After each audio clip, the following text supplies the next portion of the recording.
Good morning students. तो देखो बेटा, we will continue exercise 7.1 of binomial theorem. ठीक है, today we will discuss question number 10। अब क्वेश्चन नंबर 10 में क्या है, कहता है यूजिंग बाइनोमियल थ्योरम। ठीक है, कहता है विच नंबर इज लार्जर। कहता है using binomial theorem which number is larger, 1.1 raise to की पावर 10,000 और 1000। तो आपने बताना है कि इन दोनों में से कौन सा नंबर जो है वो बड़ा है। तो देखो बेटा, यहाँ पर हमने 1.1 रेज़ टू की पावर 10,000 है और हमारे पास है 1000। तो हमने क्या किया, हमने स्प्लिट कर दिया 1.1 रेज़ टू की पावर 10,000 को बाय बाइनोमियल थ्योरम। तो हमने क्या किया, 1.1 रेज़ टू की पावर 10,000 को हमने स्प्लिट कर दिया 1 + 0.1 रेज़ टू की पावर 10,000। यहाँ पर हमने बाइनोमियल थ्योरम लगा दी। देखो NC0 n कितना है, हमारा इंडेक्स कितना है 10,000, 10,000 C01 × 0.1 की पावर 0। सेकंड आ गया 10,000 C1 1 की पावर 9999 × 0.1 की पावर 1। ठीक है, प्लस अदर पॉजिटिविटीज, इसके साथ और भी इंटीजर आते जाएंगे कहां तक, 10,000 तक। अब 10,000 C1 है, इसकी वैल्यू क्या होगी बेटा 1, प्लस 10,000 C2, इसकी वैल्यू क्या होगी बेटा 10,000 × 1, ये क्या बन जाएगा बेटा 1/10 plus other positive integer, other positive integer. ये आ गया बेटा 1 प्लस ये 0 से कट गया 1000 प्लस अदर पॉजिटिव इंटीजर। तो ये बन गया बेटा हमारा 1001 प्लस अदर पॉजिटिव इंटीजर।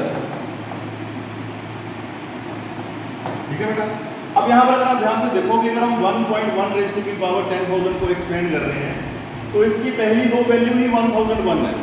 और हमने प्रूव क्या करना है, हमने बताना है कि कौन सा नंबर बड़ा है, 1.1 रेज़ टू की पावर 10,000 और 1000।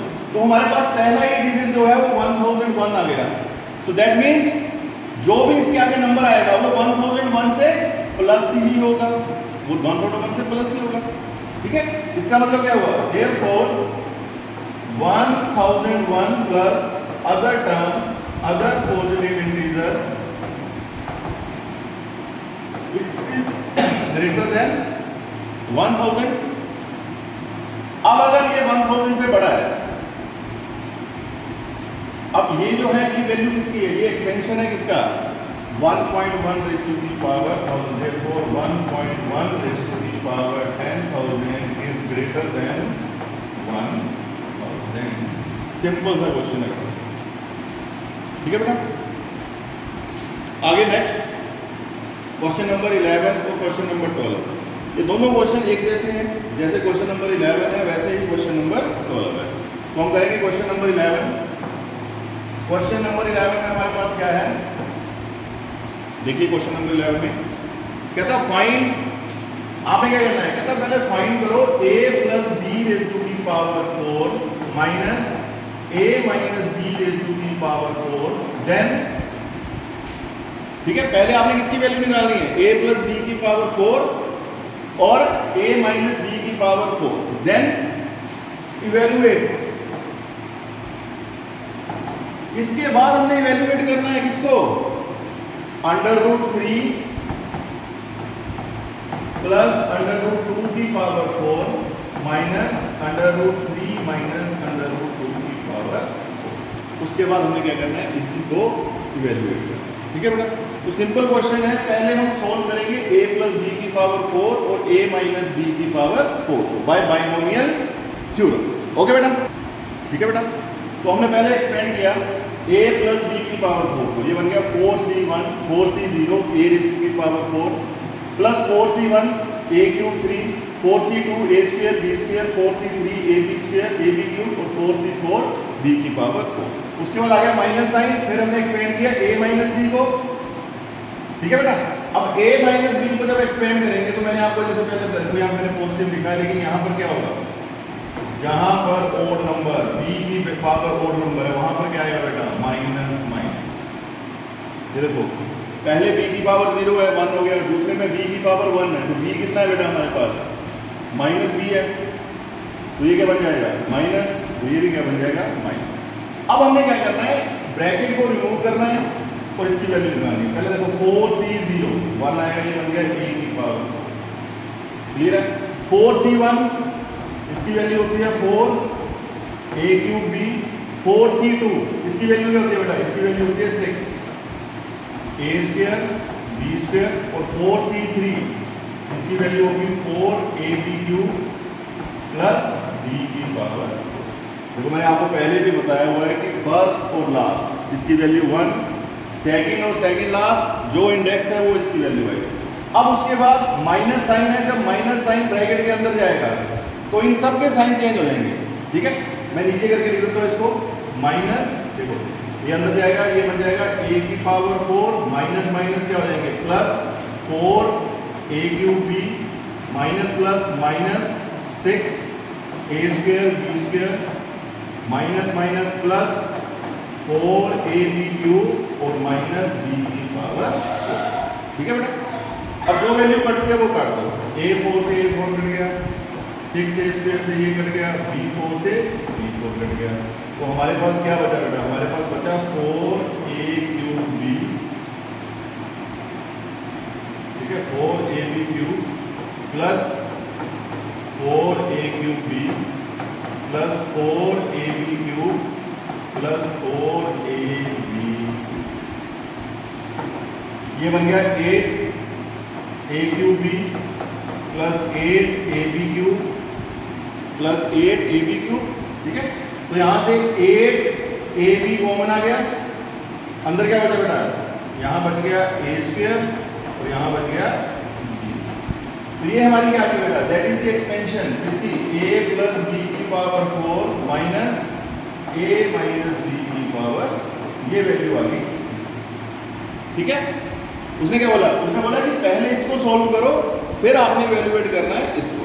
अब यहाँ पर हमारे पास a प्लस b की पावर 4 और a माइनस b की पावर 4 की वैल्यू क्या आ गई, 8ab a स्क्वायर प्लस, ठीक है बेटा, ये वैल्यू आ गई। अब हमने यहाँ पर क्या करना है, हमने यहाँ पर पुट करना है, put a is equal to √3 and b is equal to √, तो हमारे पास वैल्यू आ जाएगी √3 प्लस √2 की पावर 4 माइनस √3 माइनस √2 की पावर 4।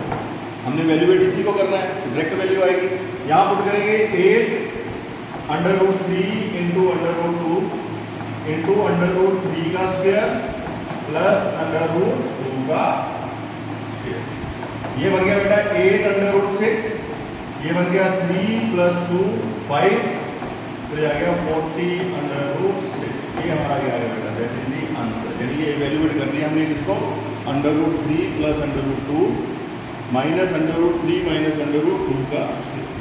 अब जो नेक्स्ट है, जो क्वेश्चन नंबर 12 है, क्वेश्चन नंबर 12 में भी ऐसी है, इसमें हमारे पास है x प्लस 1 की पावर 6, देखो कहता फाइंड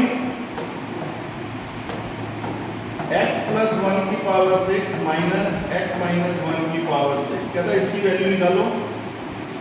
फिर आप लोगों ने इवैल्यूएट करना है √2 प्लस 1 की पावर 6 माइनस √2 प्लस माइनस 1 की पावर 6, इसको इवैल्यूएट करना। तो सिंपल सी बात है, जैसे हमने a प्लस b की पावर 4 a माइनस b की पावर 4 की वैल्यू निकाली, वैसे पहले इसको सोल्व करो। इसको सोल्व करने के बाद जब आप x को √2 पुट करोगे तो आपके पास किसकी वैल्यू आएगी, इसकी वैल्यू। ओके बेटा, ठीक है बेटा। अब क्वेश्चन नंबर 13 में हमारे पास है, कहता show that 9 raised to the power n plus 1 minus 8n minus 9 is divisible by 64 where n is an positive integer। अब बेटा इस तरह का जब क्वेश्चन आएगा जहां पर हमारे पास है 9n plus 1 is divisible by 64। अब आपको पता है कि कोई भी नंबर अगर divisible by 4 है, दैट मीन्स कि वो मल्टीपल है उस नंबर का। अब 64 से डिवाइड हो रहा है यानी वो 64 का मल्टीपल है। कहता है in order to show that 9n plus 1 minus 8n minus 9 is divisible by 64। कहता अगर हम ये शो कर दें कि 9n plus 1 minus 8n minus 9 is equal to 64k, where k is any positive number. तो ये प्रूव हो जाएगा कि वो डिविजिबल है 64 से। तो हमने क्या किया, हमने एक बाइनोमियल थ्योरम यूज की यहाँ पर 1 प्लस a की पावर m, इसको हमने एक्सपेंड किया। जब इसको एक्सपेंड किया तो mc0 a की पावर 0, mc1 ये आ गया, mc2 ये आ गया। देखो a की जो 1 है इसकी a की पावर कम होती जा रही है, उसकी एक पावर बढ़ती जा रही है, लास्ट में आ गया mcm a रेज़ टू की पावर m। अब हमने क्या किया, हमने पुट कर दिया a को पुट कर दिया 8 और इसको पुट कर दिया n+1, क्योंकि हमारे पास है 9 रेज़ टू की पावर n+1, यानी 9 को हमने स्प्लिट कर दिया दो पार्ट में, 1 +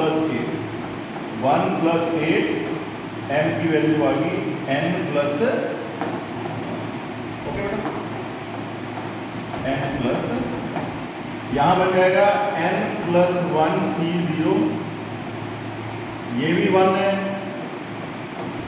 और 8 की पावर, उसके बाद n+1 c1 8, उसके बाद आ जाएगा n+1 c2, ये तो 1 ही हो जाएगा, यहाँ बन जाएगा 8 का स्क्वायर, उसके बाद n+1 c3 8 की पावर 3। देखो 8 की पावर बढ़ती जाएगी, क्योंकि a की पावर बढ़ रही है तो 8 की पावर भी बढ़ती जाएगी, प्लस सोन कहाँ तक आ जाएगा बेटा, n+1 c n+1, तो यहाँ आ जाएगा a की पावर n+1, यानी 8 की पावर n+1। ठीक है बेटा, अब हमने इसको एक्सपेंड करना है। ठीक है, ध्यान से देखो ये क्वेश्चन, ठीक है, इसको अब देखो 1 + 8 ये बन गया 9 रेज़ टू की पावर n+1। अब आपको पता है कि फर्स्ट टर्म में इसकी वैल्यू क्या होगी बेटा 1, बाकी भी 1 1 है। यहाँ पर n+1 c1 इसकी वैल्यू क्या होगी n+1, साथ में क्या आ गया 8 आ गया। अब यहाँ से ध्यान से देखो 8 का स्क्वायर क्या होता है 64, 8 का स्क्वायर क्या होता है 64। अब 64 को हमें क्या किया, आगे हमने क्या किया 8 का स्क्वायर कॉमन ले लिया, 8 का स्क्वायर कॉमन ले लिया थ्रू आउट द सीरीज। इससे आगे जब 8 का स्क्वायर कॉमन लेंगे तो यहाँ बच जाएगा n+1 c2, यहाँ बच जाएगा n+1 c3 × 8। देखो दो वैल्यू कम होगी, ये 8 का क्यूब है, 8 स्क्वायर कॉमन आ गया, ऐसे करते जाएंगे तो लास्ट में हमारे पास क्या आएगा n+1 c n+1, तो यहाँ आ जाएगा 8 रेज़ टू की पावर n-1, क्योंकि यहाँ भी दो पावर कम होगी, -2 हो गया, तो n+1 - 2 क्या होगा n-1। ये आ गया बेटा 9 n+1, 1 प्लस इसको मल्टीप्लाई करेंगे 8n + 8 64, और इस सारी की सारी टर्म को हम मान लेते हैं कि ये हमारे पास क्या है k है, इसको हमने क्या मान लिया k मान लिया। 8 + 1 क्या हो जाएंगे 9, ये इस तरफ जाके माइनस होगा -8n, 8 + 1 9 भी जाके माइनस होंगे, क्या आ गया बेटा 64k। अब any number which is a multiple of 64 is divisible by 64, therefore 9 raise to की power n+1 - 8n - 9 is divisible by 60। ठीक है बेटा, समझा की बात। देखो ध्यान से देखो क्या किया हमने क्वेश्चन में। ठीक है, क्वेश्चन में हमने क्या किया, हमें प्रूव करना था तो हमने यूज किया ये। आपने ये चीज नहीं लिखनी है तो कोई बात नहीं, आप डायरेक्ट भी लिख सकते हो 9 को 1 + 8 की पावर n+1, इसको एक्सपेंड किया 0 1 2 3 अप टू लास्ट टर्म तक। फिर हमने क्या किया, हमें 64 चाहिए, तो हमने क्या किया फर्स्ट और सेकंड को तो सोल्व कर लिया, ये तो यहाँ तक हो गया, लेकिन जैसे थर्ड टर्म की बारी आ रही है तो यहाँ पर 8 का स्क्वायर 64 बन रहा है। ठीक है, 8 का स्क्वायर क्या बन रहा है 64, तो हमने क्या किया, हमने यहाँ पर 64 लिख दिया, कॉमन ले लिया। जब सब में से देखो यहाँ पर भी क्या है 8 क्यूब का मतलब क्या है 8 का स्क्वायर × 8, तो 8 का स्क्वायर यहाँ से कॉमन आ गया, यहाँ क्या बचा 8। ऐसे करते जाएंगे, यहाँ पर भी जब 8 की पावर 2 कॉमन आएगी तो यानी यहाँ पर -2 होगा, तो n+1 - 2 क्या बन जाएगा n-1। अब इस सारी टर्म को हमने k मान लिया, इसको सोल्व किया और हमारे पास आ गया इट इज डिविजिबल बाय 60। अब देखिए बेटा लास्ट क्वेश्चन है, क्वेश्चन नंबर 14। क्वेश्चन नंबर 14 में क्या बोल रहा है, कहता है show that summation n from ठीक है, n from r 0 to n, ये सॉल्यूशन है r 0 टू n, NCR 3 की power r is equal to 4 है। अब कहता है अगर हमें ये प्रूव करना है तो हम इसके लिए एक बाइनोमियल थ्योरम अप्लाई कर रहे हैं। कहता है by using binomial theorem NCR a raise to की power n minus r, b raise to की पावर r, समेशन है r फ्रॉम 0 टू n, यानी r को हमने 0 टू n तक लेके जाना, that is equal to a plus b की पावर n। ठीक है, सिंपल फार्मूला है, a प्लस b की पावर n को अगर हम एक्सपेंड करते हैं तो क्या आता है, NC0 NC1 NC2 NC3 NC4, कहाँ तक जाते हैं, NCn तक। तो ये हमने इसका क्या लिख दिया, उसका पूरे का सम लिख लिया, सुमेशन, ठीक है, r फ्रॉम 0 टू n। अब कहता है राइट हैंड साइड पे हमें चाहिए 4 रेज़ टू की पावर n, क्योंकि राइट हैंड साइड ये है, तो उसके लिए हमने क्या किया, हमने पुट कर दिया a को 1 और b को 3, a को 1 पुट कर दिया और b को क्या पुट कर दिया, 3 पुट कर दिया। अब a को 1 पुट करेंगे, b को 3 पुट करेंगे, तो ये क्या बन जाएगा, NCR 1 की पावर n माइनस r, 3 की power r is equal to 1 plus 3। तो ये तो आ गया हमारे पास summation n r 0 to n, ठीक है बेटा, NCR 3 की पावर r, और यहाँ 1 प्लस 3 क्या बन जाएगा, 4 रेज़ टू की पावर, तो ये हमारा क्या होगा, हेंस 2। ये हमने प्रूव कर दिया कि summation r from 0 to n NCR 3 raise to की power r is equal to 4 raise to की पावर n, 4 रेज़ टू की पावर n। ठीक है बेटा, तो ये आपकी एक्सरसाइज खत्म होगी 4.1। कुछ क्वेश्चन है इसके मिसलिनियस के, तो वो क्वेश्चन मैं आपको PDF की फॉर्म में या सेंड कर दूंगा, तो आप लोगों ने वो क्वेश्चन भी कर लेंगे। कुछ एक्स्ट्रा क्वेश्चन भी आपको भेजूंगा मैं चैप्टर नंबर 6 और 7 से, तो वो भी आपने कर लेंगे। ठीक है बेटा, ओके, थैंक यू बेटा, हैव ए नाइस डे।